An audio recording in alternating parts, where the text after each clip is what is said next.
Todd, not now!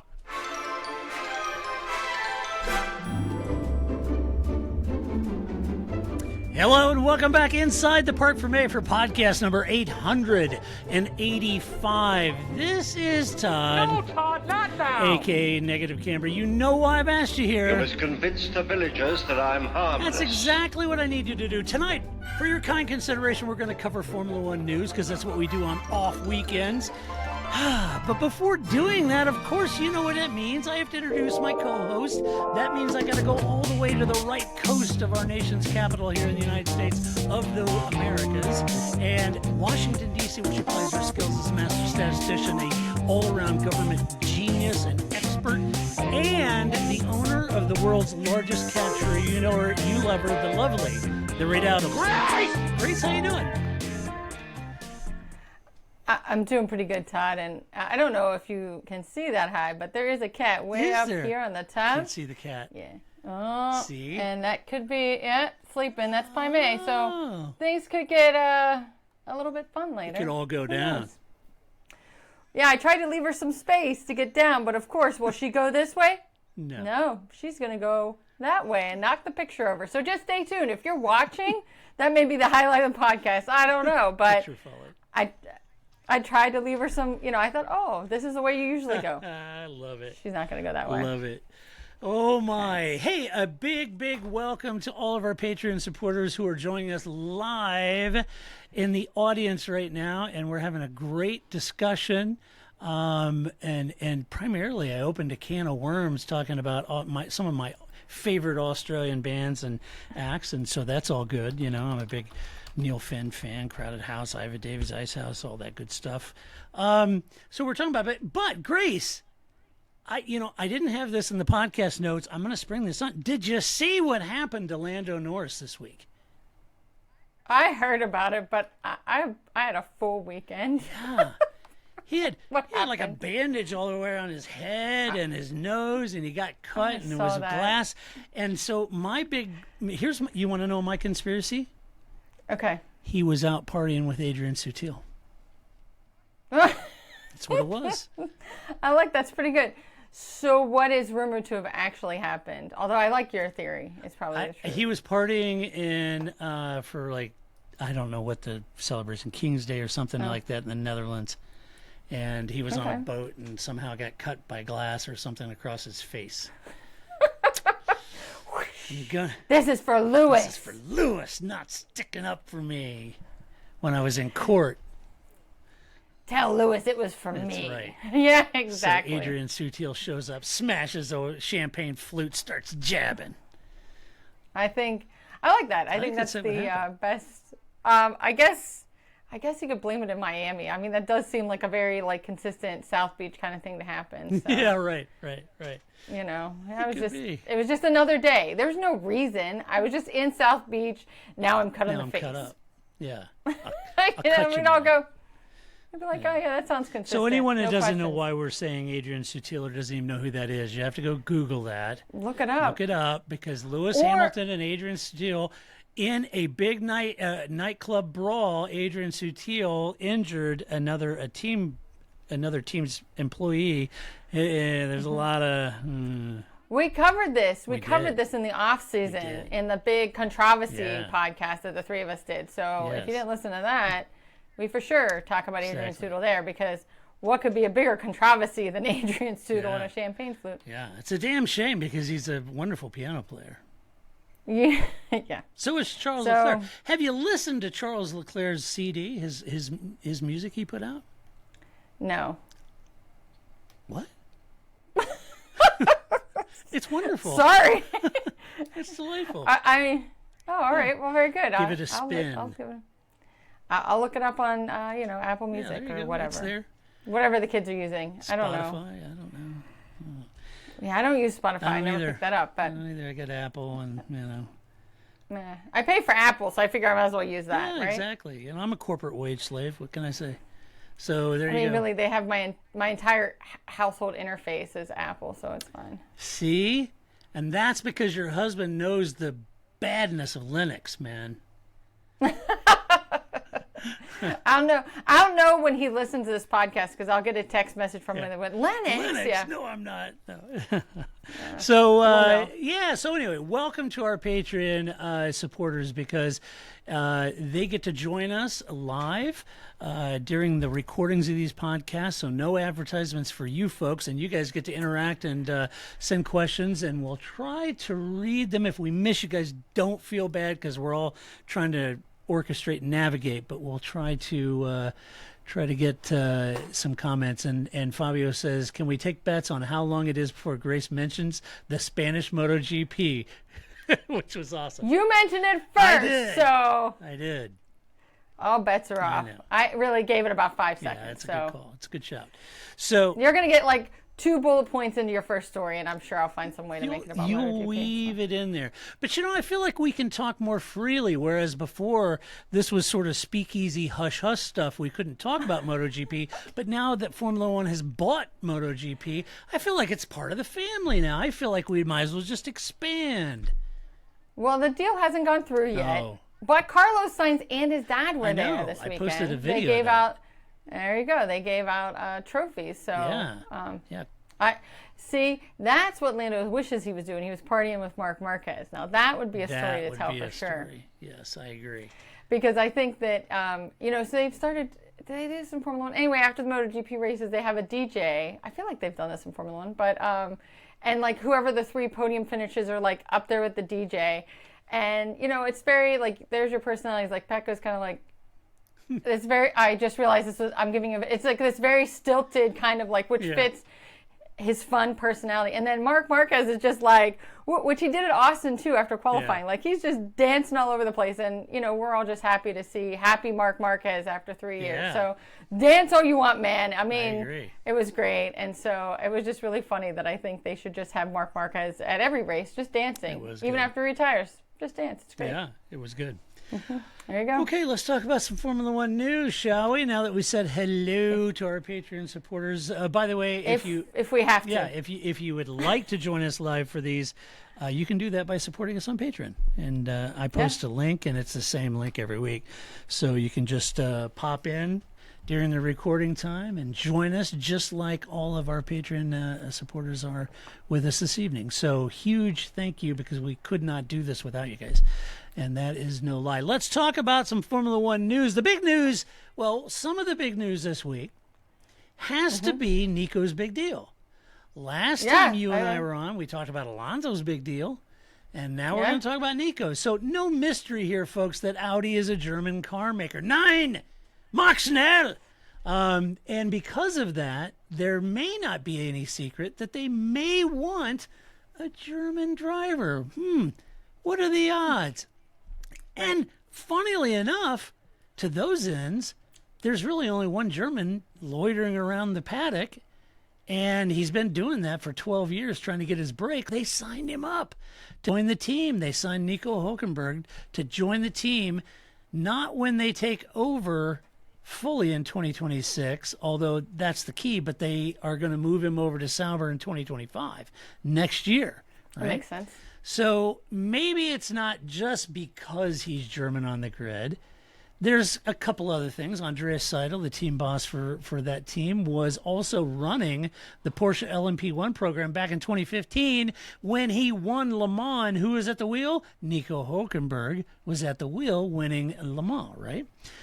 So that was good. Now, you may wonder why they went for Nico instead of Mercedes reserve driver Mick Schumacher, who's also German.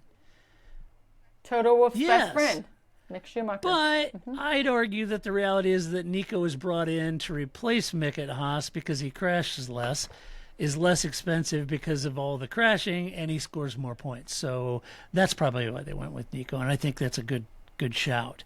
And he has a lot of experience. He does have a lot of experience. I mean, I think that's a part of it too, right? Like, because people could make the argument, right? Is that really fair to hold Haas against Mick Schumacher? Yeah.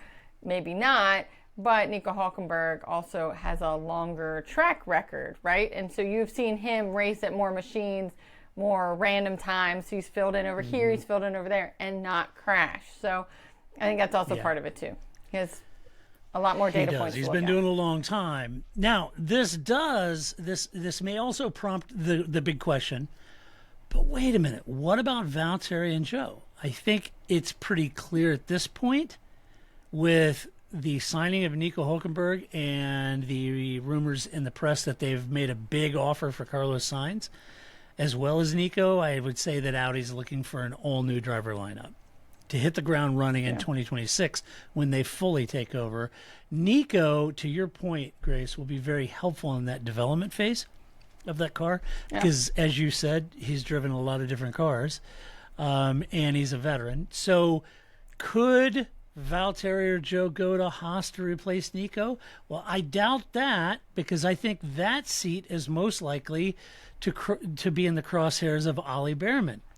And sure, you could make an argument that if Audi is looking at the Chinese market, maybe they got Nico, maybe they'll keep Joe if Audi really wants that sort of appeal to a Chinese market. I don't know.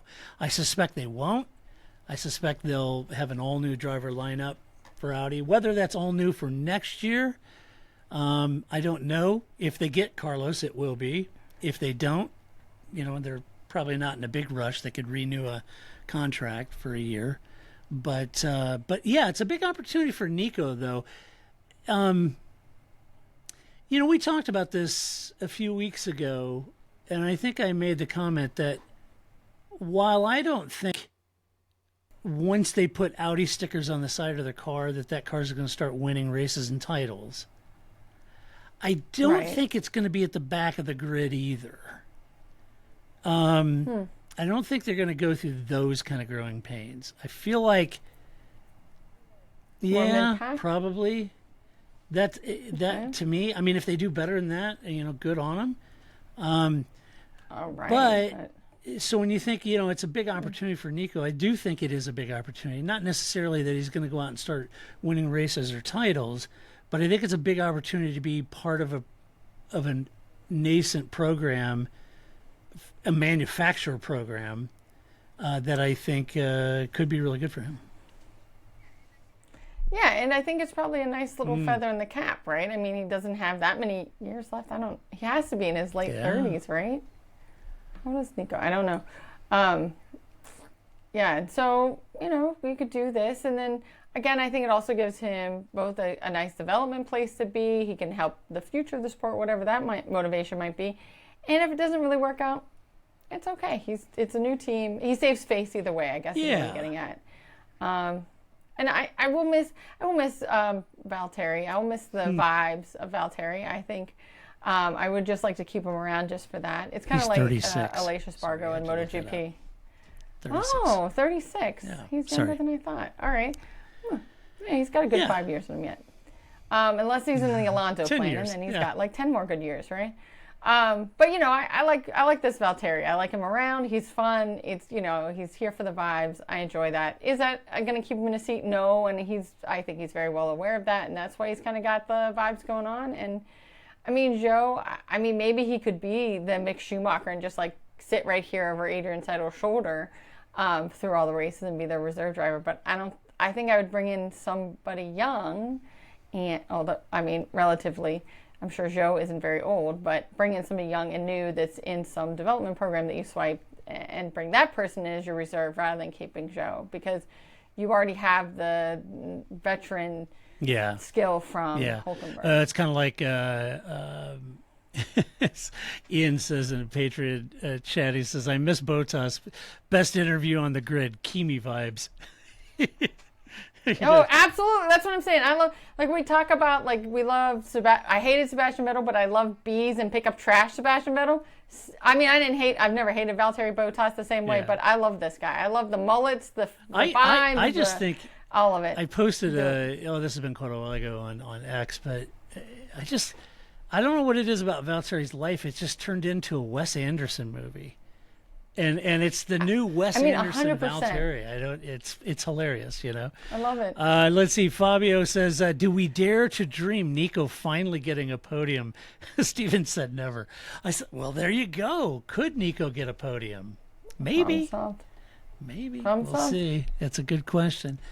So what's this space? So good on Nico. Glad he's got that opportunity. I definitely have time for Nico. I rate him, and he's a good driver. And oh yeah, I think so. You know, he's had a few moments in the past that you're kind of head scratching, and you think, should he be having those moments? But I mean, it can happen to anybody. But anyway, hope. I think his longevity is a sign of his strength and his quality. Yeah, agreed. Let's see. In other big news, well, you know, this is still fitting in the rumor category at this point, but it was dropped as actual news. There was a German outlet that broke the story, but the BBC said they contacted their contacts within Red Bull and verified it. So they ran with it and said that Adrian Newey is going to leave Red Bull. That's what the BBC said, and that's what the German newspaper said, and we posted and reported that that's what was being said.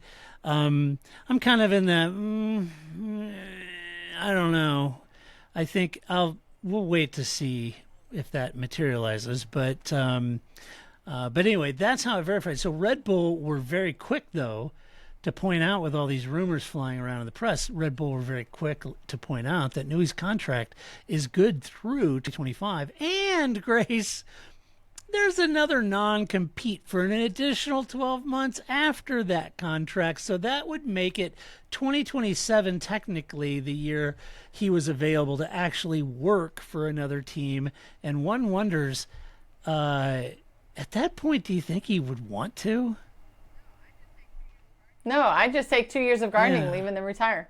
Yeah, so I don't. I mean, he's what, 60? I'm gonna have to real-time research this. All right. No, Huxley's not doing his job tonight. I should have had these details. But I think, I mean, I think the other thing too is when he had his bike 65. accident, Yeah, right? he's 65. He almost died.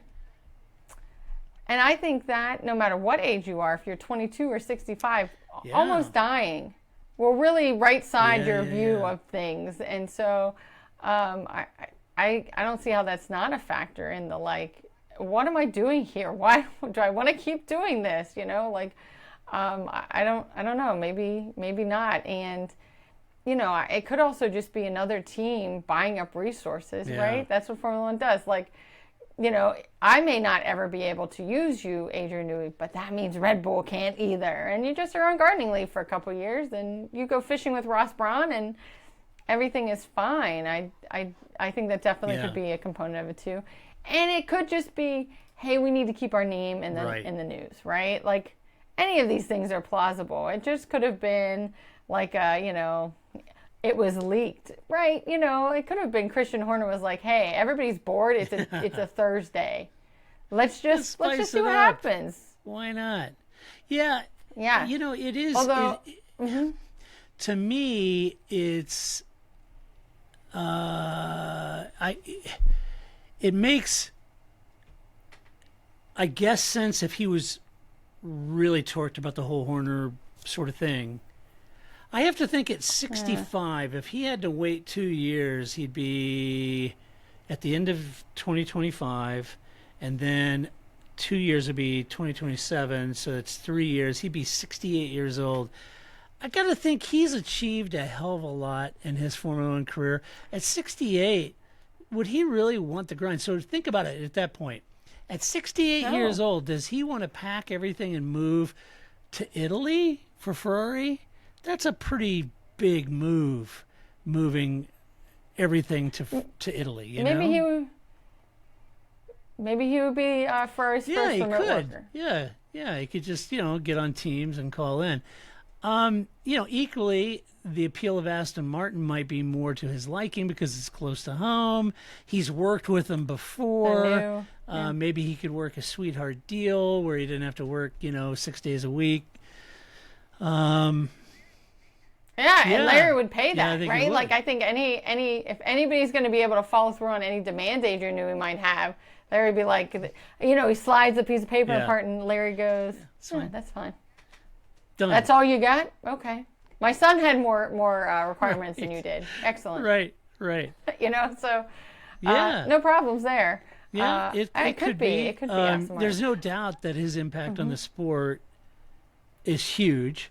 Huge. But as Red Bull, and I would say in the last probably 4 years or so, Red Bull has never really missed an opportunity to make the point that, yes, Adrian is something very special, but he's not the only person at Red Bull that knows anything about aero. We have a very strong aero team of engineers. And so, they do have a smart aero department.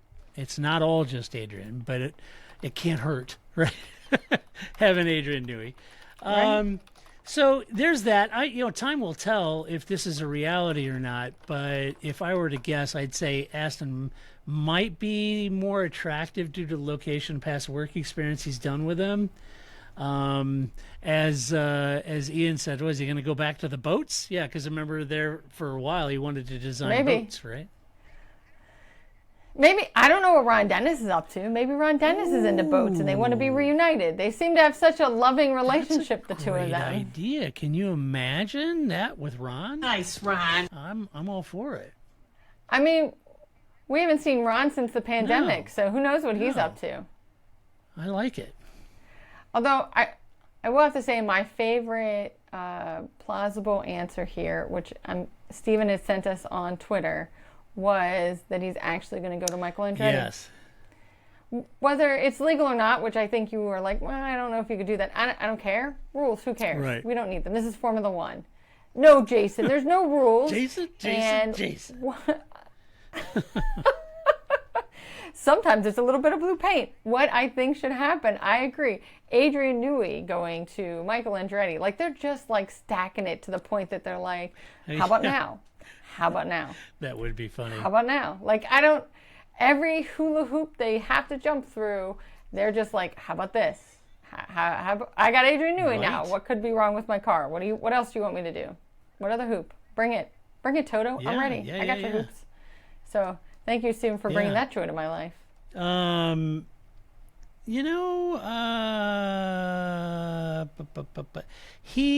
There is that relationship there.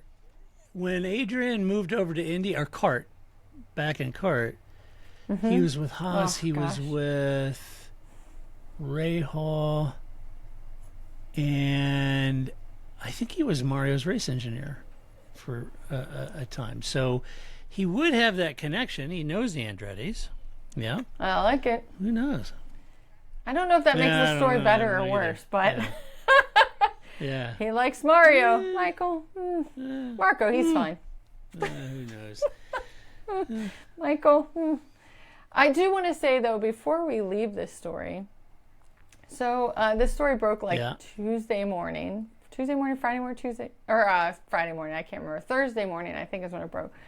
So Flip is upstairs getting ready. He sends me a text message that is, I know we live in the same house and we text each other. Let's not get into this. Anyway, so he texts me from upstairs while I am downstairs, and he says, have you seen this? And he sends me the story about Jorge Lorenzo challenging Danny Pedrosa to a boxing match.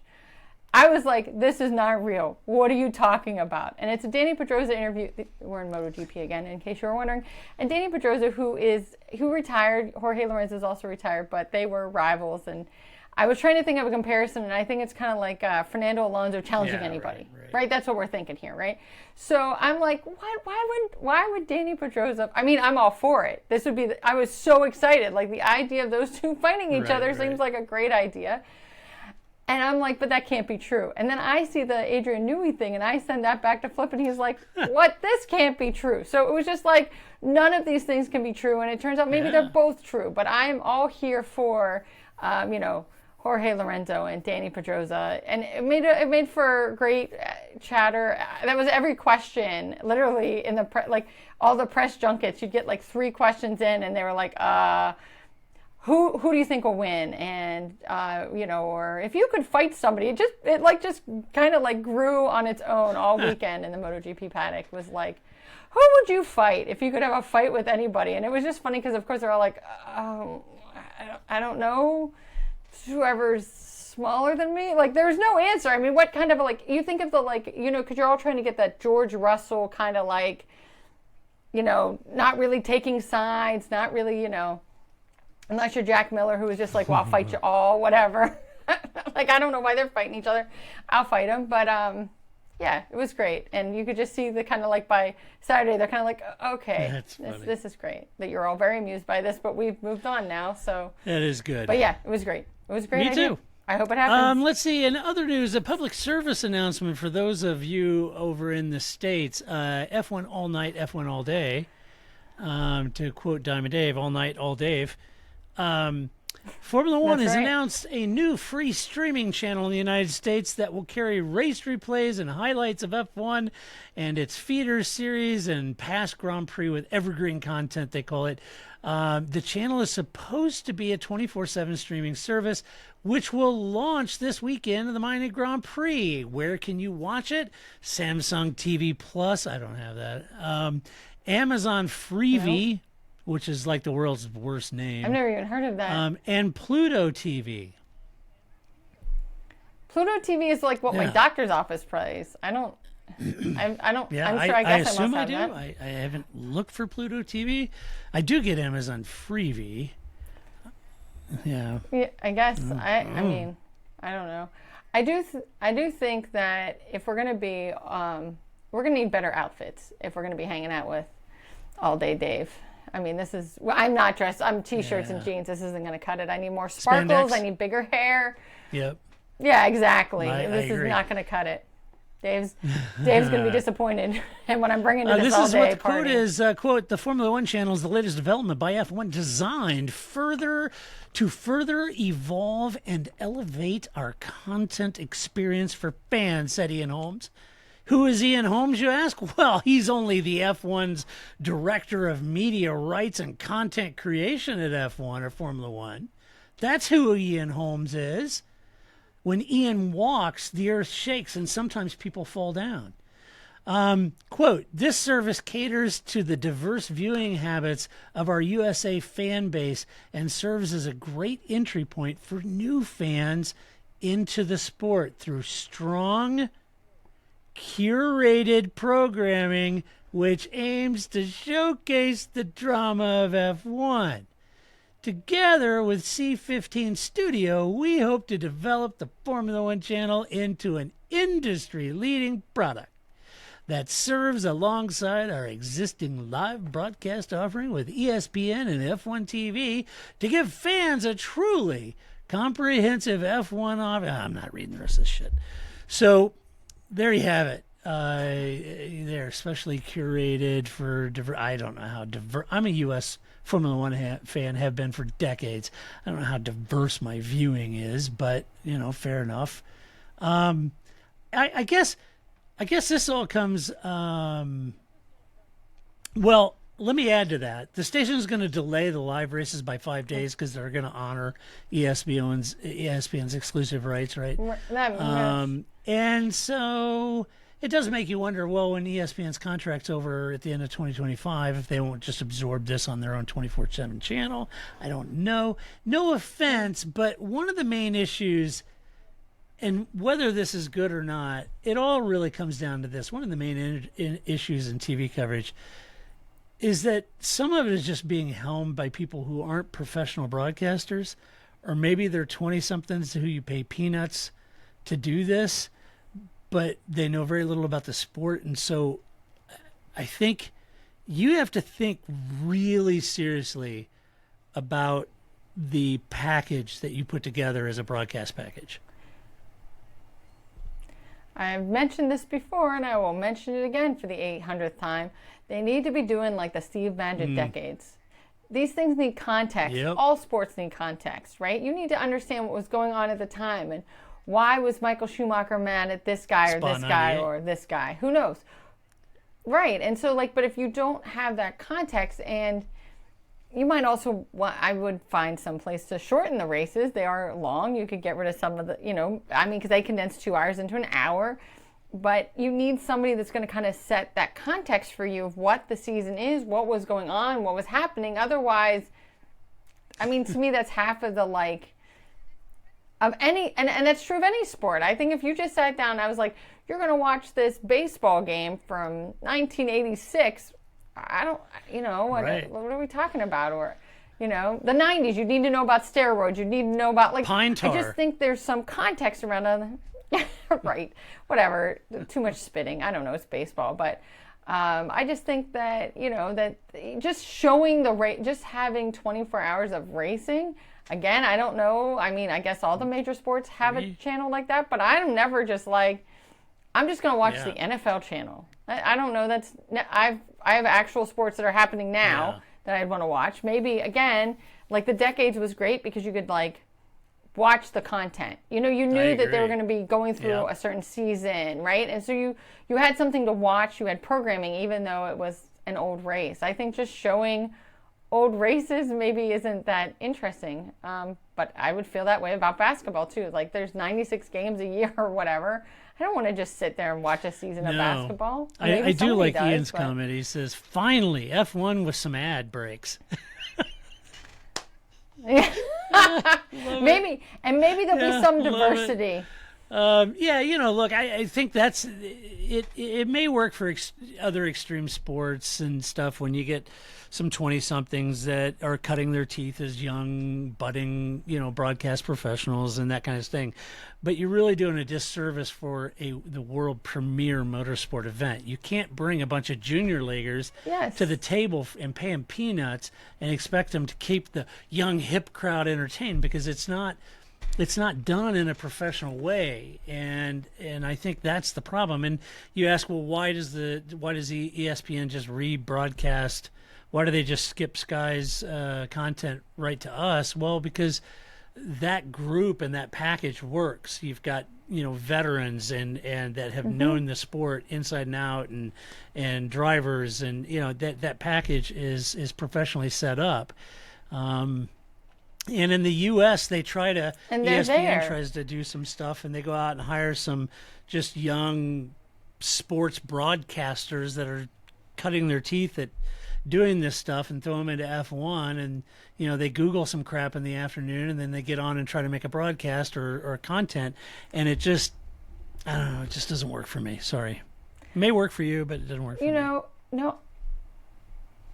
I think the thing is that motorsports are very different than stick and ball sports. So even if you were, you're Doris Burke and you're an expert at NBA, that doesn't mean I can just take Doris and stick her into Formula One and be like, and go, right? I think that motorsports is a very different thing, and maybe you can move between basketball, football, baseball, or soccer or something. Maybe there's some place you can move between stick and ball sports, but I think motorsports is just so different, and you have to be able to fill space in a different way, and you have to provide analysis in a different way. I don't think you can just cut and paste somebody who is a professional over here and put them in here and it be successful. Yeah, it's tough to make that translation. And even Lee Diffie, who he's a motorsport professional, has been for years. He for NBC he does the Olympics, but he's doing the luge. Okay, that makes sense. Now Lee's translated. Lee could. Yeah. Lee could call the biathlon, but I understand that, right? He's been doing it for a long time. It's the same reason that, Simon or Pink or I'd say Rachel. Rachel right now, I think she's fantastic, and I think you could take Rachel and put her on a football pitch, and have her cover Premier League soccer or football, and she'd be world class at it because she's a professional, and she's good at it, and so that's. My advice to Formula One is, if you're going to do 24/7 and have bespoke content, give it the gravitas that the sport demands. It's the world's leading motorsport series, so don't shortcut it. Or don't put out shitty content and then get mad when it fails, and then say, we tried. You didn't try. You tried nothing. But I think the other thing too, and this is a point, I remember, again, when we used to have Speed, right? And we had our own coverage, but I think they're not there. And I think that makes a big difference too. Of course, they were as professional as you could be, but I always think that's, it has to make a difference. Whereas it's like, you're in the commentary box and there's the track versus you're at home watching TV just like the rest of us are, right? And so I think that's another reason that Sky has just done this year. Carry them over. You know, they have Crofty and Brundle there and maybe one other person, whether it's Karun or Ant or whatever. And then the rest of the crew is all back at the studio and, you know, talking to the on-site, you know, on-prem team. So, I don't know. I blame that on Nico Rosberg. Nobody wants him around. Did you not like Nico's call of the race a couple weeks ago? Well, can we just like let it go, Nico Rosberg? But I think that it was just like, well, we got to do something. So now you're all, I mean, that's the way of the world, right? One person messes up, so now you're all punished, right? Like you all go to training now. So that's it. Nico Rosberg has to be at home because we can't stand him. So now you all have to be at home. Broadcast, and anytime Nico's done that, there's always these little friction moments. Little jabs, you can feel them when they happen between him and Crofty. And you know Crofty's like, why do we need Nico in here? This guy. You know, bring Ant in or Karun or somebody. Right. You know, because Crofty makes a point and then Nico completely disagrees with him. And, you know, it's just, it doesn't have that, you know, that camaraderie. They're not working together, right? Because you and I, we've been doing this for a long time together, and there's times that I say crazy stuff, and you're like, wow, Grace, I hear that crazy thing you said, and I'm going to say this less crazy thing over here, but you say it in a way that isn't just that's crazy, Grace, right? Like, you kind of, like, wrap up this thing, and you bring it over here, and I go, oh, yeah, that's good. That's a better point than the one I was trying to make. That's a partnership. That's, you know, we're both trying to put out a good product. That is not what those two happen, right? Like, Nico's over here and Crofty's over here. That's why not every former driver is a broadcast professional. They're just not, you know? No. I just think Crofty and Jensen Button they should just have at every race. That would be great. He's very good at it. But anyway, all right. Hey, another big news in Formula One. How about more sprint races? Well, when asked if he'd like to see more sprint races, the dashingly handsome F1 CEO Stefano Domenicali said this, Grace, quote, "Why not? Why not?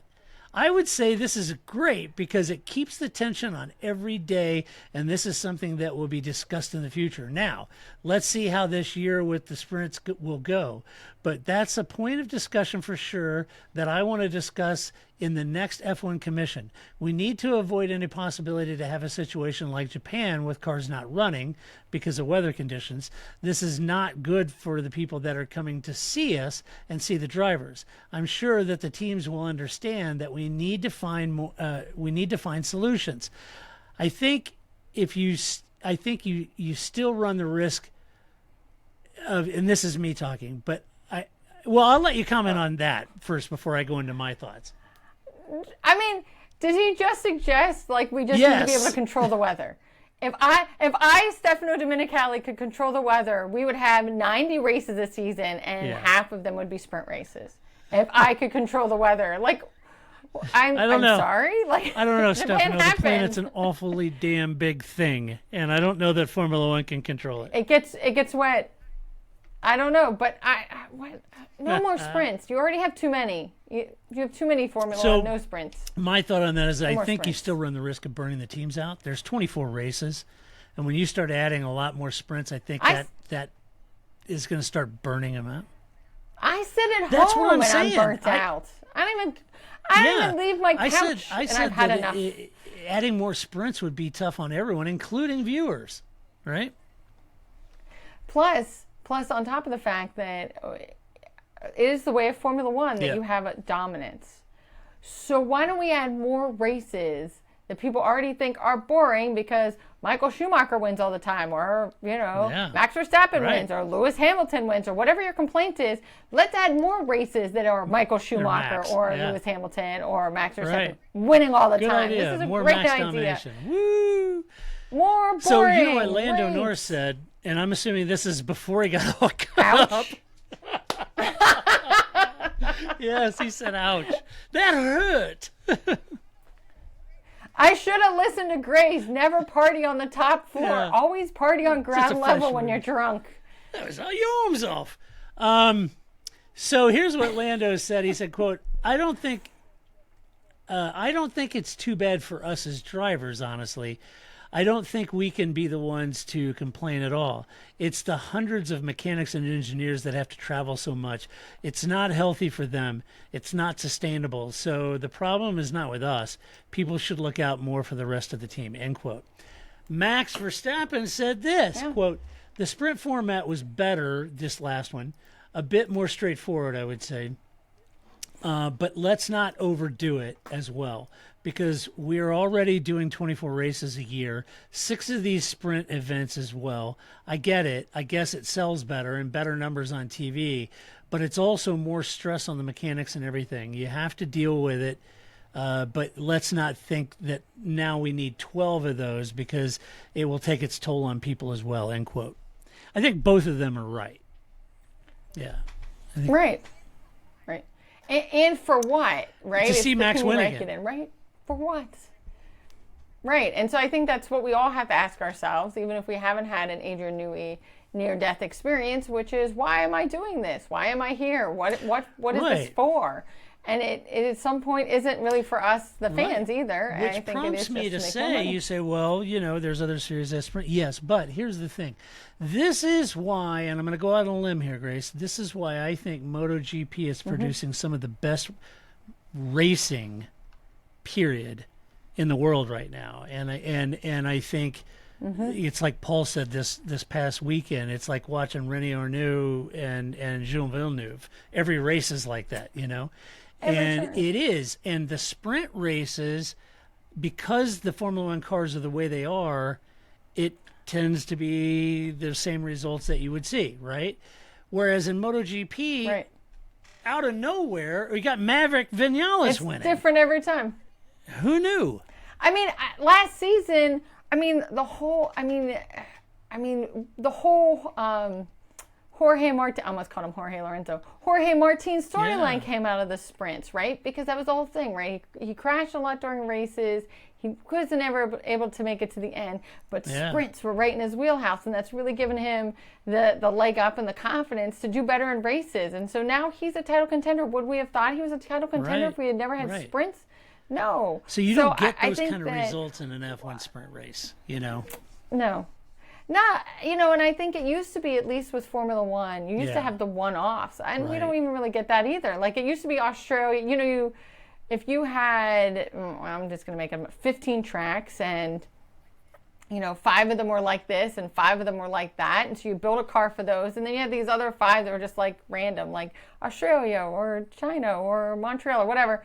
And that's where the back markers could really focus. Like, Williams could really build a car for Australia because they knew that Ferrari was like, Australia, we're not really going to work hard at that because it's not one of our 10 tracks that we're really aiming to do well at. And so you could get some interesting results when you had those kind of flyaway one-off kind of tracks. But now it's like that just doesn't really happen at all. And it's I don't know why you'd want to watch more sprints. It's just more exhaustion. And especially because I think Formula One would benefit from fewer things, not more things. Yep.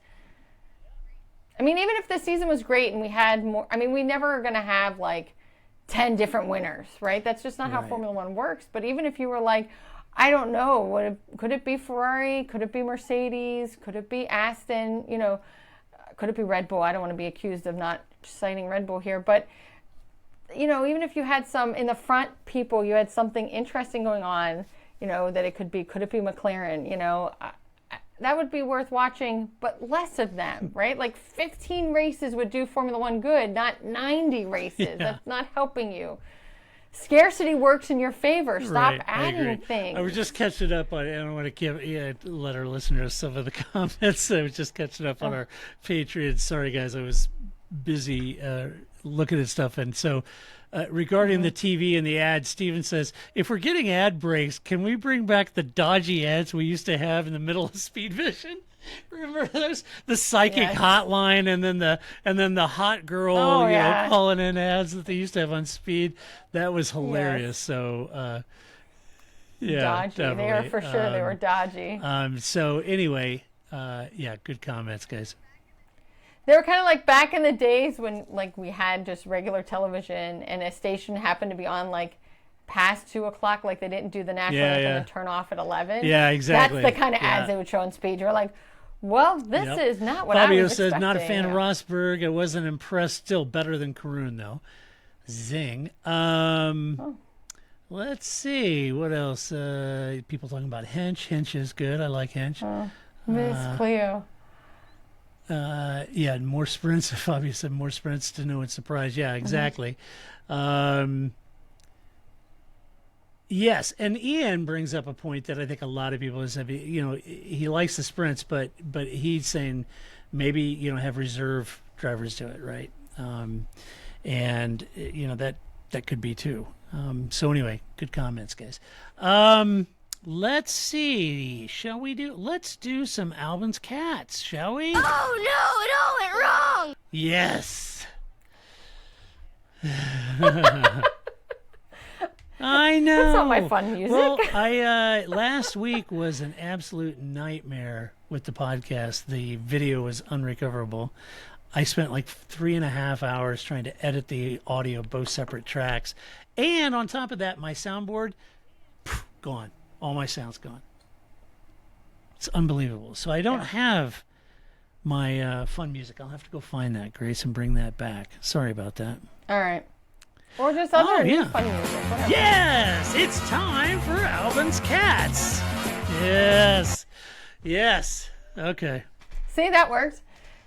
I do want to say, Simon Patterson, who is one of the, MotoGP pundits. He works for the race. Anyway, and he had stated in a tweet that, MotoGP hasn't been bought out by Liberty yet, so stop blaming Liberty Media for everything you hate about anything you hate about MotoGP. And I really wanted to reply back, but I'm like, nobody's going to think it's funny, and what's the point? I really wanted to reply back, so I can go back to blaming Chris Bangle for everything like I was before.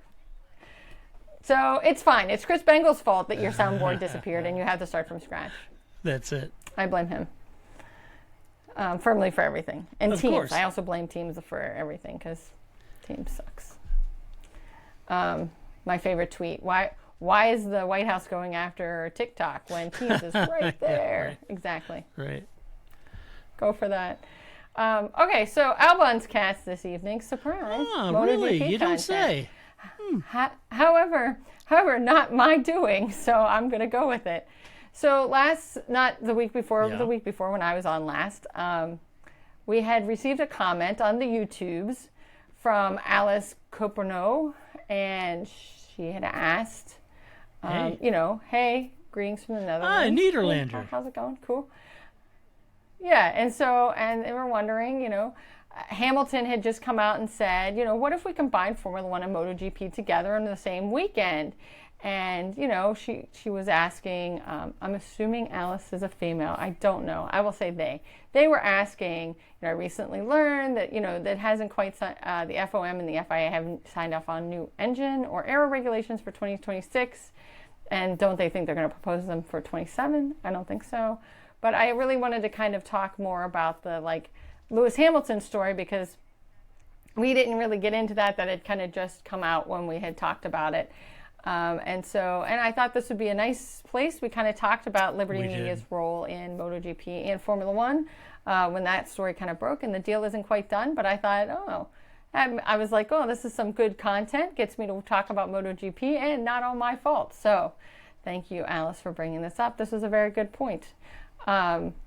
So to me, I thought it made sense that Lewis Hamilton said, what if we ran them both together? Because to me, I watch both. I've watched both. Anybody who's been listening to this show knows that I watch both because I mention it every week that I watch both. I think Formula One needs MotoGP. MotoGP does not want nor is interested in Formula One because just like in the United States, New York City is everything. Nothing counts in the United States until it happens in New York City. Once it happens in New York City, it's a real thing. And it must be how, I know the limited times I've been to Europe, that's how it felt as an American. The Europeans knew a lot of stuff that I'm like, why do you know that? Because my news is their news, right? If it doesn't happen in the United States, it doesn't count in the rest of the world. They all know our news, things that I was like, I don't know why you know that. So I think it's the same. MotoGP is very aware of Formula One. They are New York City. We know everything you do. I don't need more Formula One. I already got it in New York City. Thanks. You can keep it to yourself.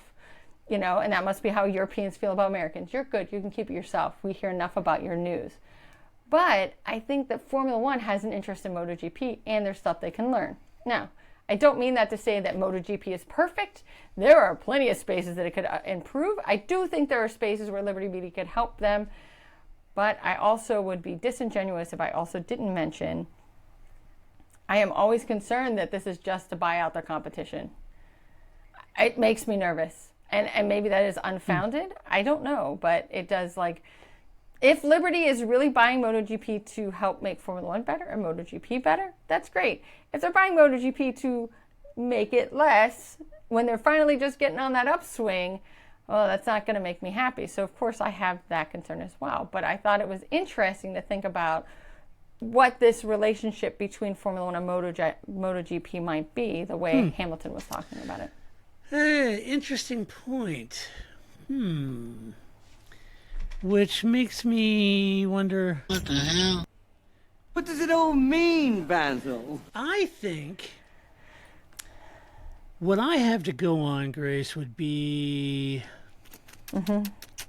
what John Malone, the CEO of Liberty, said prior to buying Formula One. So if I go back to Liberty Media's interest in Formula One and ultimate acquisition of Formula One, and what was... There were many factors, I'm sure, and many prime movers of why they did. But the stated ones, and I watched this lengthy interview with Malone about their interest and why. And it was a really intriguing interview, and I'm sure you could find it on YouTube somewhere, but it was an intriguing interview about, and remember, contextually at the time this happened, the comment was that platforms or whatever, you know, that's not where it's at. It's content. And they were getting out of being a platform ISP provider, you know, like, you know, Spectrum or Comcast or AT&T or Verizon. The platforms, they weren't interested anymore. It was really all about content, and content is king. And so for them, they wanted Formula One because it was a premier sport, and they felt that it was a sport that was underserved, and from a perspective of marketing and outreach and extrapolating the most out of the sport that you possibly could, because it was so closely held, right? And so from their perspective, they felt it was a bit of an orphan sport that showed very large upside potential. So they acquired it and did so to create all the content. And I would say they've done a yeoman's job of it, because Drive Survive has been, you know, fantastic content that's led to an explosive growth of the sport. So mission accomplished. Now, whether that's sustainable in the long term and they can retain, and if those fans, if there's enough stickiness to the sport to keep those new fans, or if they get bored and leave, that's up to Formula One to decide. I would argue they also see MotoGP in a very similar light. MotoGP is all the rage in Italy and Spain, but not so much in the rest of the world. Right. And so they're going to be looking at this as a decidedly European series that's a global sport that could be expanded to 2 or 3 races in the States, and they're going to run that same model. And I think they view MotoGP, again, as a bit of an orphan sport that can be exploited as content creation and really do sort of an F1 job. And at the time when this announcement came out, I said, all in all, it'll be a net good for MotoGP, but it will not happen. There will be moments of silliness and heartburn along the way, as there has been with F1, right? So I would expect that. So in that context, I think that's probably my hunch. My guess is be why they bought it. And the flip side of that is running both series on the same weekend at the same event. Well, there are venues that both run that are grade 1 that they could. COTA's one. Sure.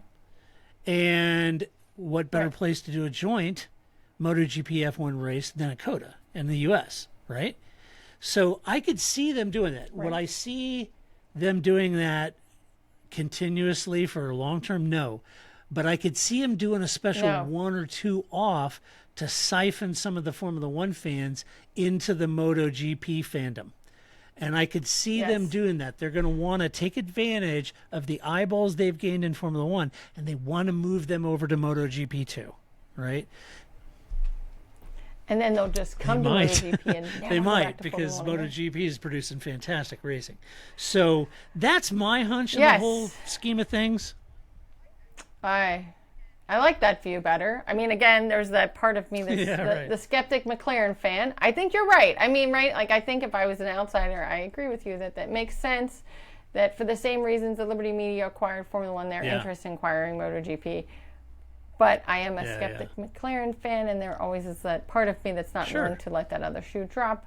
But I think that I think my point is, I still think that I just don't think MotoGP fans are in it for Formula One. I don't think they are interested. I think they know about it, and if they are interested, like I'm interested in both, they already watch both. There is no MotoGP eyeballs being gained by Formula One. You think it's easier to be a Formula One fan and become a MotoGP fan than being a MotoGP fan and becoming an F1 fan? So I think, maybe this doesn't quite answer the question. I think that if I had a friend that was like, Grace, you do a motorsports podcast? Tell me about this. What should I be watching? I would always start a person watching MotoGP. I think, even though I've never ridden a bike in my life, I would rather not, which is funny too, because it's always like the second question, like, oh, who's your rider and do you have a bike? I don't have a bike, and I'm not sure I really want to start that. But I think that there's just not, I don't know that there's the same sort of stomach for both of those both directions. I think it is interesting because, you and I know several MotoGP folks who do podcasts and who cover the sport, and they're all really good people, by the way. And I think over at MotoPod and David Emmett at Moto Matters, and all really good people. They're fantastic, and they do a great job covering the sport. If you don't follow those, people do. But I think what are you doing? They're apprised of Formula One, but I wouldn't say that they're huge Formula One fans. And they love motorsport as much as anyone I've ever met. I think visually, I guess as we're trying to, was in there somewhere. Visually, I think it's easier. Why I would start somebody watching MotoGP over Formula One, I think it's easier to see visually. Like, I don't have to, you can watch a bike do this and go, wow, that's crazy. You watch a car keep doing this. Like, you know what I mean? Like, when we had the whole discussion about, Lance Stroll running into Danny Ricciardo, that was the whole thing. Watch where his eyes are going.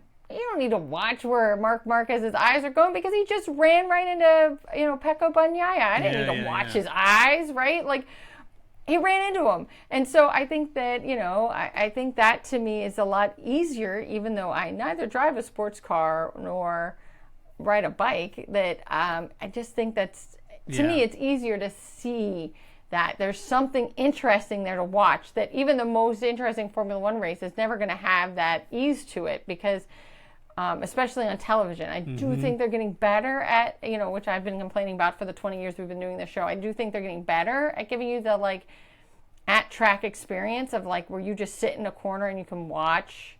Because I think that's the only way you can really get that same experience in Formula One. Like, sit in a corner with Paul Charsley and watch the lines. Well, now you have the capacity to do that in a way that 20 years ago you didn't. And you could really get a feel for what makes Fernando Alonso or Lewis Hamilton or Max Verstappen different from each other, which is harder to explain to somebody, as opposed to, again, even on the bikes, you can their lines are so much easier to see. You can see that in that turn, Pecco goes much wider than Mark does every time they go through that turn. Or in that sector, you can see, you know what I mean? It's just because the bikes are smaller, you can just see what lines are taking in a lot easier way than you can in Formula One. So I think that's an easier sell. And I think that the personalities are there.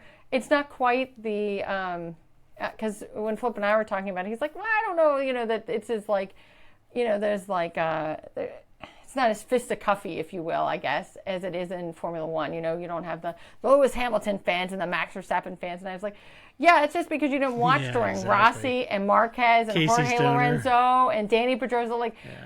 Right, like I think this is, right, I get it. Right now it's kind of pretty chill, except for maybe Marc Marquez. Yeah, But Rossi. it wasn't that way, and it won't be that way again. And right, I said I think it's just right at this moment you're kind of like, these personalities, they all kind of seem to get along, but that'll change. It also takes what Miller Time one posted person in the something comments or Patreon comments. He says, "Is MotoGP fan the same as an F1 fan?" And I think that's ultimately a really good question. Ian said that he had heard that there's like a 40% overlap of MotoGP to F1 fan, maybe a 40% cross pollination. I would be part of that 40%, I think that's true. Ian, because I am an overlap fan of that. But there again, I'm a bit of an anorak. I love Le Mans. I love WC. I love IMSA. I watched the IndyCar race with the mannequin on the track, this weekend. So I watch a lot of it. And then Miller Time says, so what we're coming to the conclusion of is that there will be a new Netflix series, One Knee Down. The exciting series to answer if anyone has an answer for Marc Marquez. Yes. That's correct. Yeah. And the answer is probably not. But I think that, I think in that sense that there probably isn't. I don't think that, I didn't get the sense of, I've only ever gone to a handful of both races, right, here in the United States. I am here for Liberty Media giving me more races in America. That'd be great. Go to Knoxville. That would be great. Go back to Laguna Seca. That would be great. Don't go to Indy. That's the one great. MotoGP race. But yeah, don't go back there. But I think, you could gain more Formula One fans watching MotoGP, and that would be great. And I think they would really benefit from that. And I guess you could do a one-off in Australia, but I don't know how much. I don't know how much those fan bases really would want to mingle with each other. I just don't think they're. Maybe the MotoGP. It'd be like the old movie Warriors, the MotoGP, the Sharks, and they come down and fight, F1 fans. So who knows? Except literally there's nothing in that movie because now we have technology, right? Like everything in that movie is based on the fact that we had no technology. You can go back to the Jets and the Sharks. So anyway. Let's see. Do you want to do? Right. I got some no shit headlines. You want to hear them? All right, here we go. First one up. Do it. Sure. Quote, what to expect from F1's new rear wing camera? End quote. An uncluttered view. The guy behind them? I mean, if there's something other than that, I watched Marc Marquez's ass cam all weekend, so I've kind of seen that, so I don't. Are we breaking ground? Is there something different from that? I don't know. I don't know, and especially because in Formula One, with Formula One TV, right? I could just watch Carlos Sainz view the whole race if I wanted to, I don't know, right? We'll see. Maybe they got something planned. Maybe if something's going on behind you. Like you were saying, like it was interesting watching Marc Marquez's camera when it was like, who's in front of him? I'm like, can we just watch from his view in third place and just watch, Pecco and Jorge Laguna? Yeah, we'll just watch this from Mark's camera. No. We don't need these any other cameras. So I don't need to see Brad Bender's camera. The guy behind him. Mark. Right, nobody cares. The next one, quote, Lando Norris's face bandaged up after suffering injury in Amsterdam party ahead of Miami Grand Prix, end quote. I think he should come in the most dramatic Halloween makeup possible. Get some fake Hollywood scars or something. Come really. I think he should come, work this, man. Just wrap your head up. And picture I saw, he had the full Niki Lauda head wrapped all up. He could, he should get a red helmet like Niki, get a red Parmalee hat like Niki. Yeah. Just show up and say, "Hey, I had a Niki moment this weekend," Yeah, something. But I think that I would just go for it because I was like, oh. And again, I see these headlines on Twitter or whatever, and you're just like, I don't know what's real. Oh, I guess I'll look it up later, and then I never do. So That's how the Nederlanders do it over there. Crazy kids. And finally, the last no shit headline is, quote, Red Bull happy Sergio Perez has given up on beating rival Max Verstappen. Are they? Oh, it's been beating Max Verstappen. Yeah. That's a different thing. Are they really altogether. happy he's given up on beating Max Verstappen? Because I don't know that that would happen anyway. But fair enough. Yeah, I like it. I guess that's I think that's the weirdest of the three headlines. Right. I agree. And then for mailbag, You've got mail. this isn't a question. It's just it's just basically a comment from Mr. Jury, who said, "Is Stroll the new pastor?" That's strange. I wonder what's causing all the accidents. Zing. I'm glad Yeah, the most it important survived. of the soundboard it sounds are still survived. there. That's because Pastor Maldonado would have found. Yeah, things and yeah, it's exactly found right. Because that's what keeps him in the news. But yeah, I don't think he's actually the new Pastor Lance isn't Maldonado. But No. Well, it's yeah. a fun idea, You'd like though. to think that, I like wouldn't you? Yes, I would. Yeah, it's a fun narrative. Even I think if amongst us we all agree that it's not Right. true, then yes, let's go with it, right? Like I think that's pretty fun. Melton says Stroll clobbering next Yeah, week. Lancey boy. That's right. I just love, and I love too. Alonso is so still in this season very positive on Lance Stroll, which I'm like, what is up with this kid? Because it didn't take him, every other teammate, it doesn't take him but near 5 races where he's like, I hate that guy, right? Like him and Ocon was like a love fest, and he's like, I hate that guy. Lance Stroll hits him, and he's still friends with the guy. Pete I don't says know what's Stroll's going on there. eyes from Danny Rick's car. That's good. I don't know. Yeah, That it story was great too. I just was like, nobody else. I loved Oscar Piastri. Well, everybody else seemed to not run into everybody anybody else seemed else. to manage it. Yeah. We all seem to get it. I don't know why you couldn't do it, Lance. All right. Well, that does it for this show, this episode. But we will be back. Yes, we will. It's the Miami Grand Prix. We'll be back with one Paul Charsley, the International, to review that race. If you like this podcast and you would like to even join us live during the recording of this podcast, like so many folks have done here, you can do that by supporting us at Patreon. You just go to our website, theparkforme.com. On the right-hand side and at the bottom, it says support us, and you can click on that and support us for as little as $1 a month. We could not and would not do this podcast if it wasn't for all of you who are currently in our chat watching us live. Thank you so much for your kind support, folks. We are so grateful that you are here and that you are supporting us and making this all possible. If you like the podcast, go to your podcast player, give us a favorable rating over there, give us a little love. We would appreciate that. As always, you can share your opinions at theparkforme.com or on our socials. You can do that as well. And until next week, when we do this all over again for the Miami Grand Prix, this is Todd, a.k.a. Negative Camera, saying so long, Grace. That's it, man. Game over, man.